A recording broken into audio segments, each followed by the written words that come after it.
Vous êtes à la fois président de la FIC, je le rappelle, et président du Fonds Ergosolitique. Comment on décèle une pépite? Comment on peut déceler une pépite? Quel est le ressenti de l'investisseur? Parce qu'on est tous à Dauphine ou dans des écoles qui nous permettent d'analyser des chiffres, mais j'ai l'impression que ça va bien au-delà. C'est un secret bien gardé. Dans la réalité, et c'est un secret que je garde moins bien parce que je le dis souvent, la réalité c'est que le lendemain du jour où j'ai fait un investissement, je suis toujours à peu près persuadé d'avoir fait une énorme bourde. Donc, et malheureusement c'est vrai puisqu'il n'y a pas un seul des business plans sur lesquels j'ai investi depuis 2000 qui se soit réalisé. Donc je permets de relativiser un peu, avec 25 ans d'expérience, la qualité de mon action. Donc si j'ai probablement deux critères qui permettent de ressortir et qui permettent d'extraire les pépites du reste, c'est d'abord l'équipe de management, c'est connu, surconnu, l'équipe de management, et je rajouterais tout de même la qualité de l'interaction entre l'équipe de management et l'équipe d'entrepreneurs. Vous avez sans doute entendu parler de Criteo. L'histoire de Criteo, c'était 3 ans et demi de patauge, ils le disent eux-mêmes, assez pitoyable dans un premier business model. Et puis une idée assez géniale lors d'un conseil d'administration qui a complètement transformé le business. Donc c'est les gens, mais c'est cette interaction entre des entrepreneurs et les investisseurs. Et c'est ensuite un certain nombre de paramètres sur des business models qui en réalité évoluent, n'existent pas toujours le premier jour et évoluent très vite.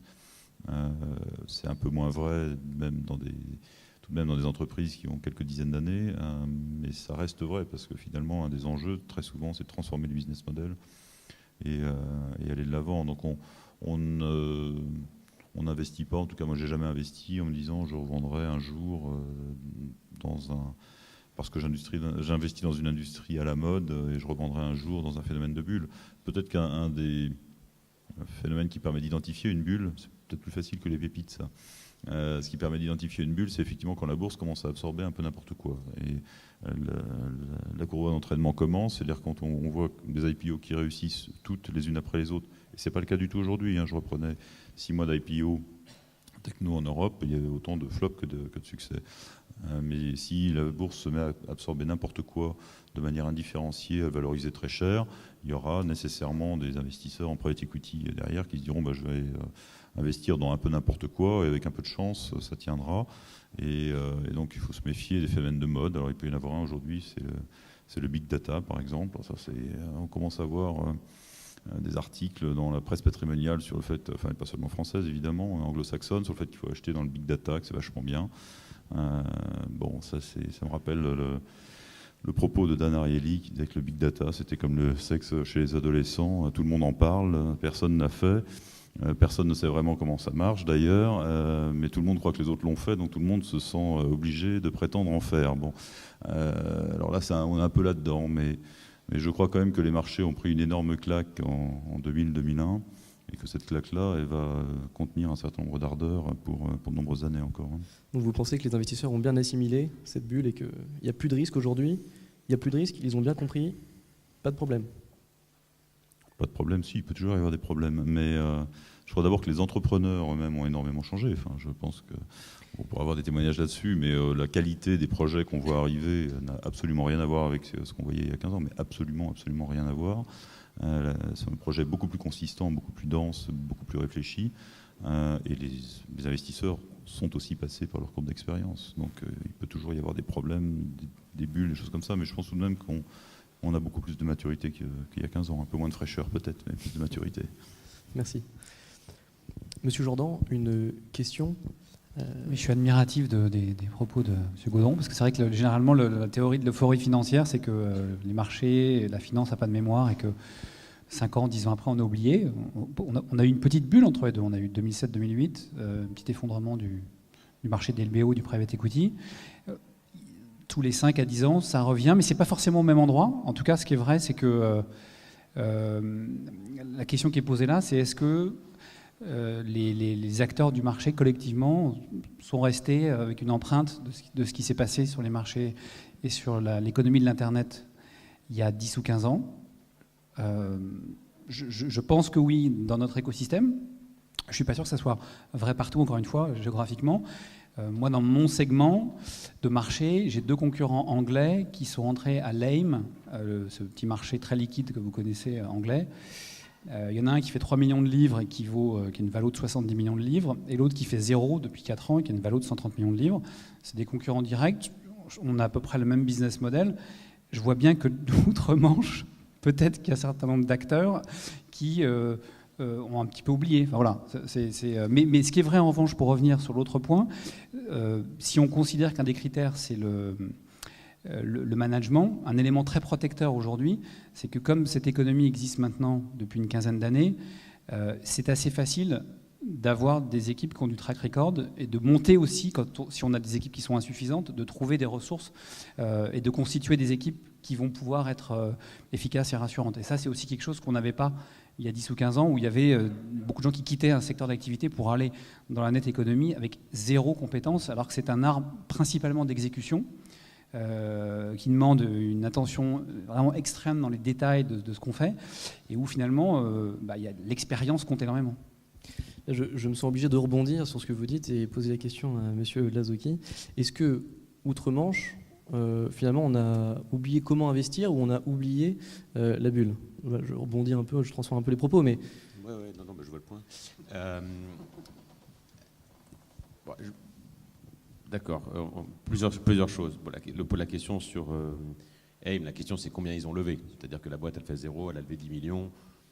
Côté, pas côté, il y a des boîtes qui il y a des boîtes qui font 0 en France, qui lèvent 10 millions. AIM ou pas AIM.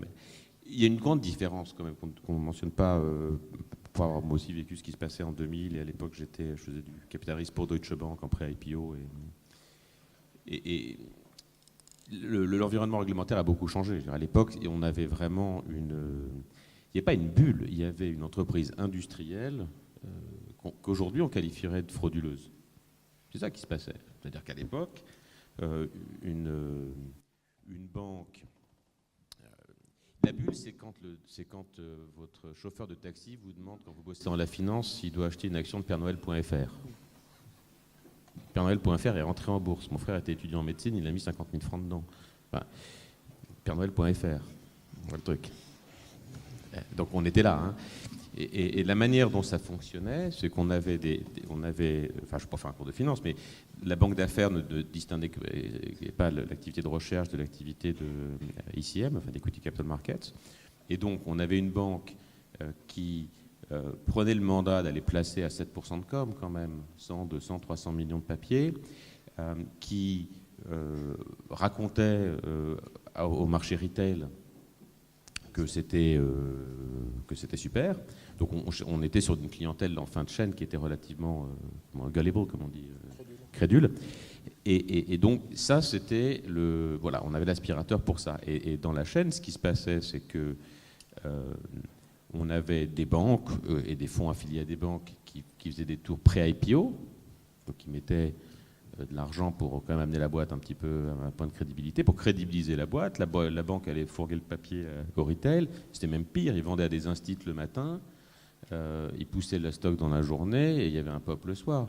Les clients de banque, moi j'ai eu des collègues que je ne nommerai pas, qui ne sont pas restés collègues longtemps, mais qui étaient chez Crédit Suisse, et ils voyaient apparaître sur leur compte, ils se faisaient 1 million dans la journée parce que Crédit Suisse leur avait fait une alloc sur l'IPO le matin et avait vendu l'après-midi.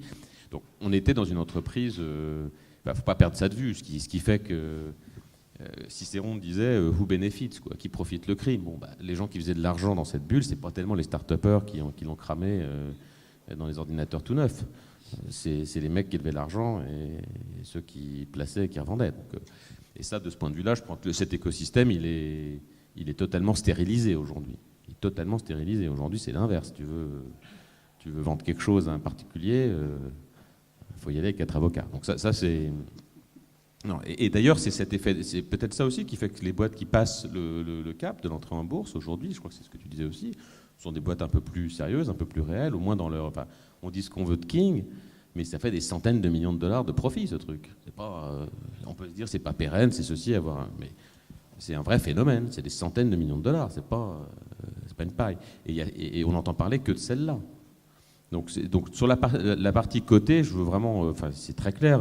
Vous n'avez pas connu le monde d'avant, mais enfin c'est dommage. Mais là, le monde a changé. Ensuite, sur l'Angleterre, pas l'Angleterre.